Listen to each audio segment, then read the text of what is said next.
Hello, my name is Dr. April Beisaw.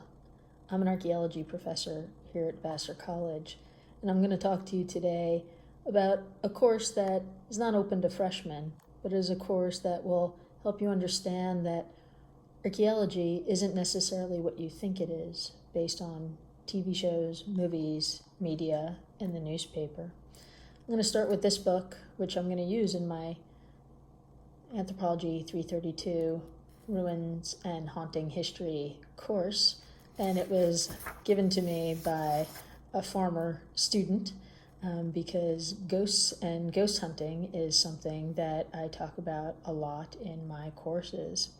And you can see that this book has ghost stories of places like Vassar College, and I've produced two ghost walking tours of Vassar College. But you could also see here that chapter 11 is Statsburg, the Point, Hoyt Mansion, and that's what I'm going to talk to you about today. I'm actually going to take you on a field trip to the Hoyt Mansion at Statsburg State Historic Park. Here we are at Statsburg State Historic Site. There's our kiosk that has some information which points out that Statsburg, which you've probably never heard of, is an elegant example of the great estates built by America's financial and industrial leaders during the Gilded Age. Why we've come here today is that this extensive trail system includes the Statsburg State Historic Site and Mills Mansion that you can tour and is well preserved. But if you look over here, on the trails there are other buildings which are less preserved and therefore have a very different story to tell. We're starting out on Gardener's House Lane, which includes a sign that encourages you to go to the mansion that is closed for the coronavirus pandemic. And then there's this road that is part of the Blue Trail that will take us to those other buildings that aren't the preserved museum. As you can see, the trail brings us first to the Hudson River, which is right there, which is part of the reason why these buildings are where they are, the Hudson River being more of the highway than today's highways are. Back in the 1850s, when the house we're going to was constructed. Here's the proper front, the river facing of Mills Mansion. And from that spot, if you turn 180 degrees, you could see where we are on the river with this little lagoon here, so that it advertised, that the position of the house advertised to people passing on the river who lived here and how rich and prosperous they were. Further down on the Blue Trail, we've come to a intersection that includes the first of the neighbors of the Mills for their big fancy mansion. So this one is not in the state of ruination. It looks like there's lots of activity going on, but we can see that it is very, very different in size, materials, and ostentatiousness from Mills Mansion.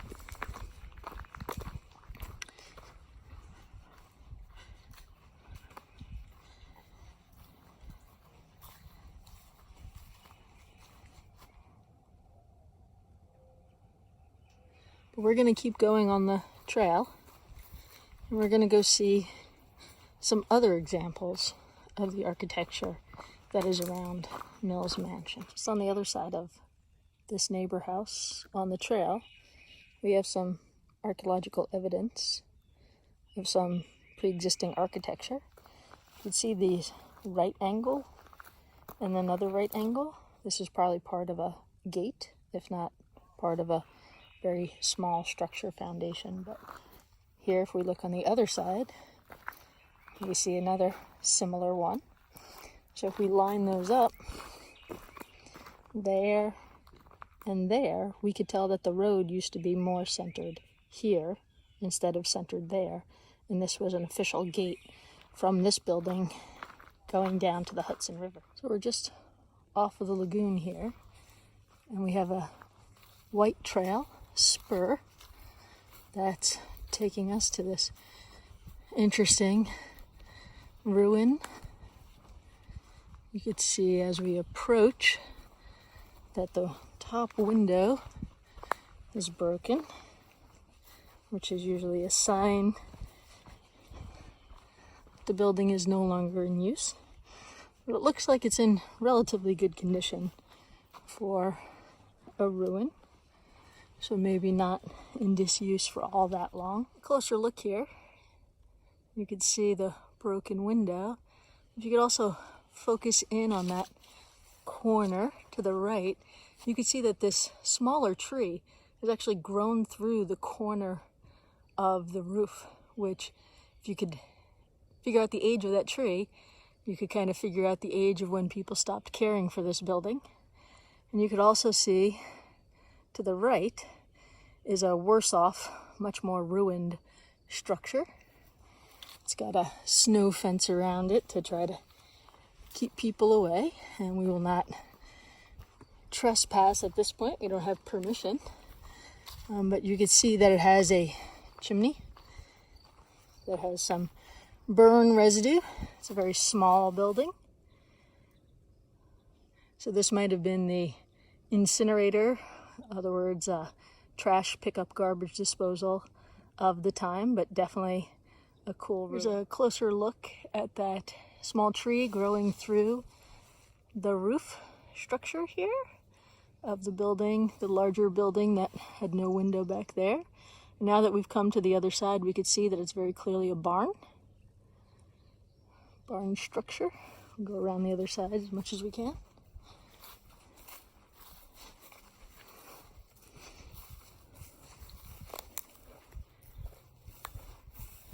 See, there's a significant drop off there, and there's wood with nails sticking in that's hidden in the grass, so not a good idea to go much further. We can also follow this trail to get a closer look at the chimney structure with the snow fence around it.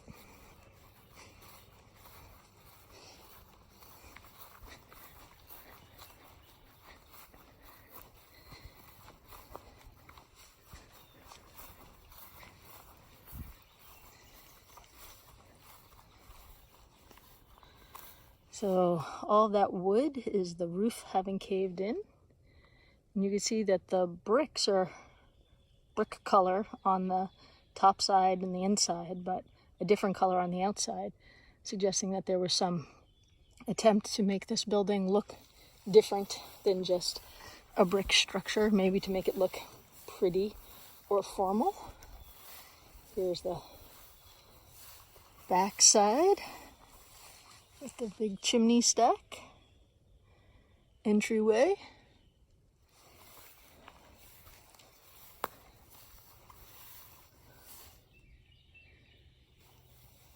And then coming back around. Oh, this is interesting. You see all that metal there? That clearly was a greenhouse. So glass held up by that metal. So maybe a much more functional building than just an incinerator. And then you could see that we're not far away from another building, leaving those outbuildings behind.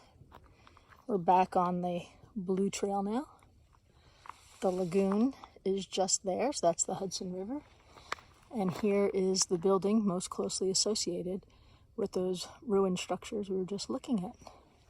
We came further up the blue trail. We can now see that this is two buildings, clearly a garage and another formal carriage house looking building.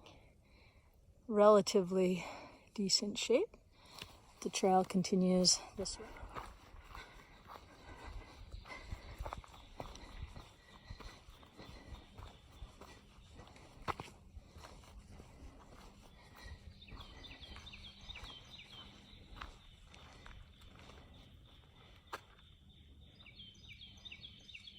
formal door right there, very, very large.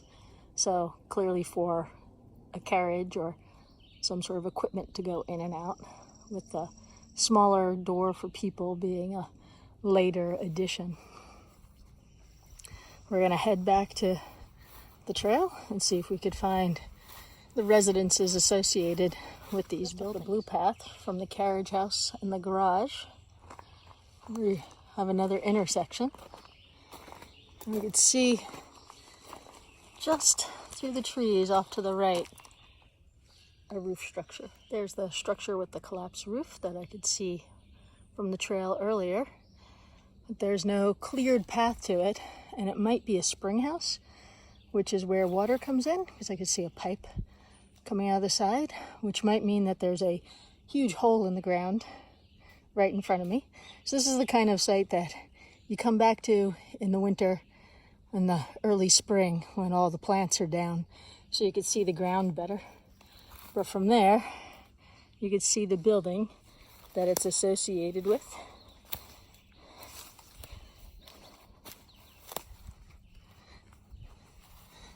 The fence is gonna keep us from getting too close, and we never trespass as part of our professional work. But you could see that this house, the Hoyt house, is in a much more ruined state. Looks like two H's stylized on the sides of those upper windows for Hoyt. That's a pretty fancy and expensive little add-on there.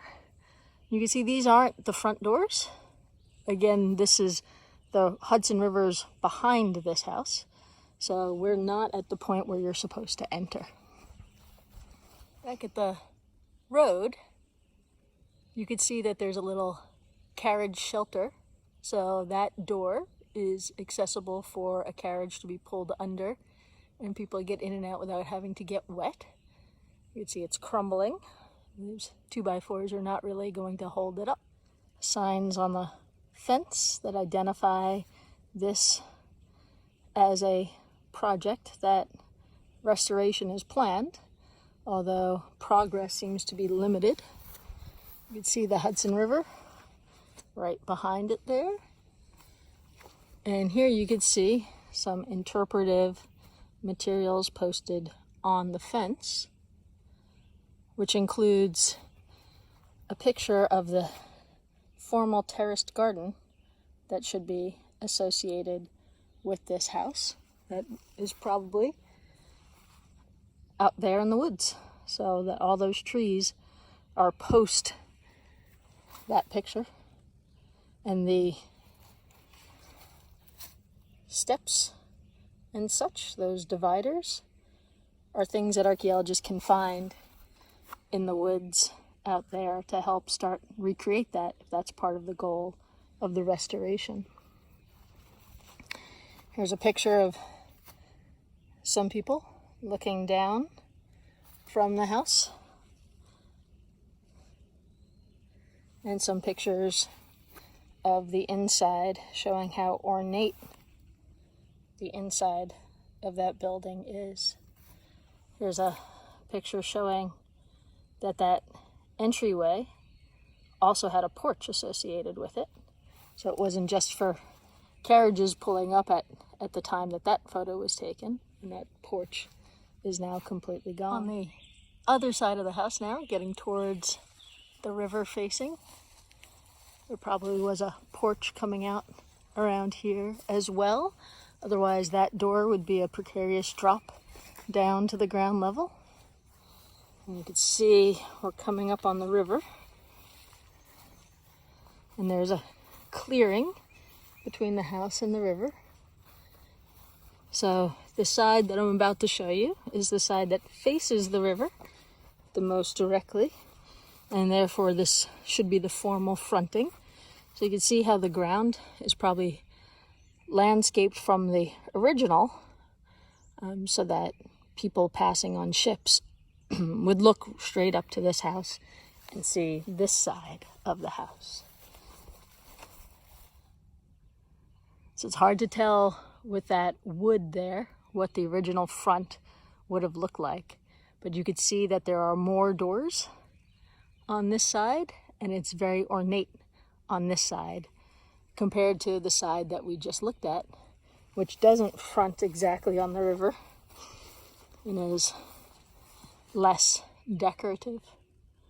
See just on the roof line there, the decor that focuses on the river.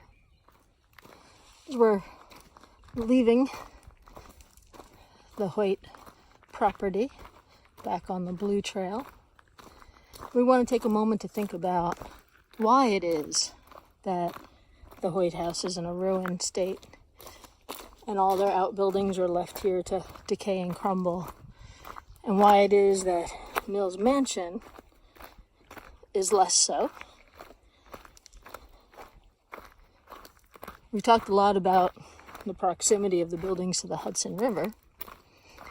The proximity of that Hoyt house to the major roadway, Route 9, which is on our right to the east here, is about 2 miles. When the Hudson River was the main highway of prestige and commerce, the Hoyts were in a very prestigious place with very prestigious neighbors. But once the river was no longer your main form of transportation, now the Hoyts were in the middle of nowhere, whereas Mills Mansion is right on the main roads.